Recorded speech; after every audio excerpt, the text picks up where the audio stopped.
Hi, I'm Kim. I'm going to talk a little bit about Chapter 11 of my new book, Counselling Conversations. This particular chapter is not an interview.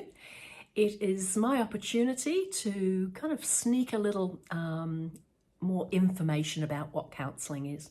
It's called Four Cornerstones of Counselling. And the four cornerstones, as I see it, for an easy kind of package so you can get your head around this if you are new to counselling, or you are training counsellors, or you are someone looking for counselling and want to know what counselling is about. The first is the counselling profession itself. What exactly is counselling? What's different from psychology? What's different from a life coach? And it also lists the different pathways into getting a counselling career. The second is the counsellor themselves. How do you prepare to be a counsellor? How do you stay on top of your game? What are the most important things to make sure you have tucked under your belt, ready to go? And from my point of view, obviously client engagement's important, but risk assessment has to be one of the most important things. And it begins with how we talk to a client about confidentiality. We keep it really simple.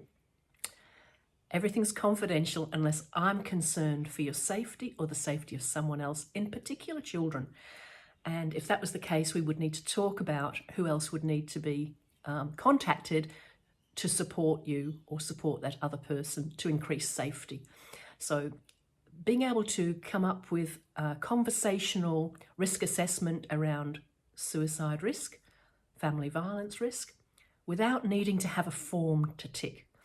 So a real clear confidence in the counsellor to manage those things. These to me are some of the most important things about counselling. And then you've got all your, lovely Carl Rogers, non-judgmental, authentic, acceptance, etc. But those things to me have to be really secure. Otherwise, what can happen is the client can come and share something, we've not got the right response. We need to have a robust response that communicates to the client, we can handle these situations. And then they'll tell us a little bit more because we feel like a safe, strong space for them to have a difficult discussion with. So, people, even teenagers, talking about living in a home where there's family violence. They need to know that we are strong enough to ask some really tough questions. So one of the other things that's really important is also to, over time, and this isn't something you can do straight away. All the interviews in the book will, attest to that.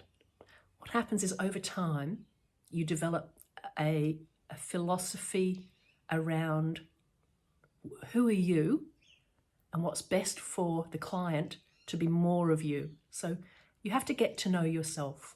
Know thyself. Know what will trigger your own reactivities. We call that countertransference in counselling. We have to know what to do in a moment if we become a little bit unsettled ourselves. So, we have to be able to have a breathing pattern that we can slip into to calm ourselves, to regulate ourselves. And in the indigenous culture, there's a word called dadiri, which I mention. And it's being present, being completely open and connected. So this what it is to be a counsellor isn't as straightforward as people think it is. And then the third point is the client themselves. So sometimes clients don't come willingly. Someone might say, if you don't go to counselling, then there's a consequence. You can't see the children, or you can't have your Wi-Fi, whatever. So someone might come along not really understanding what counselling is and say, look, I want you to fix me. I've got this problem. Or they might want to have you as the counsellor, as their companion, their friend, and to just have chat conversations. And in this chapter, I talk about why that's not helpful. And the fourth thing is the ethics. So basically in every session, an ethical dilemma will come up. Now you might not think that. You might think, oh, that's a bit strange. Come on, Kim. But there's grief and loss in every session, and there's an ethical dilemma that will kind of just be whispering in your ear. It might be to do with your own self-care. Because nowadays we understand that our own well-being as the counsellor is an ethical issue. Because if the client at the end of the day, at the end of a busy week, is getting a substandard counselling session, is that right? Anyway, I hope you've enjoyed this little conversation about the 4 cornerstones of counselling.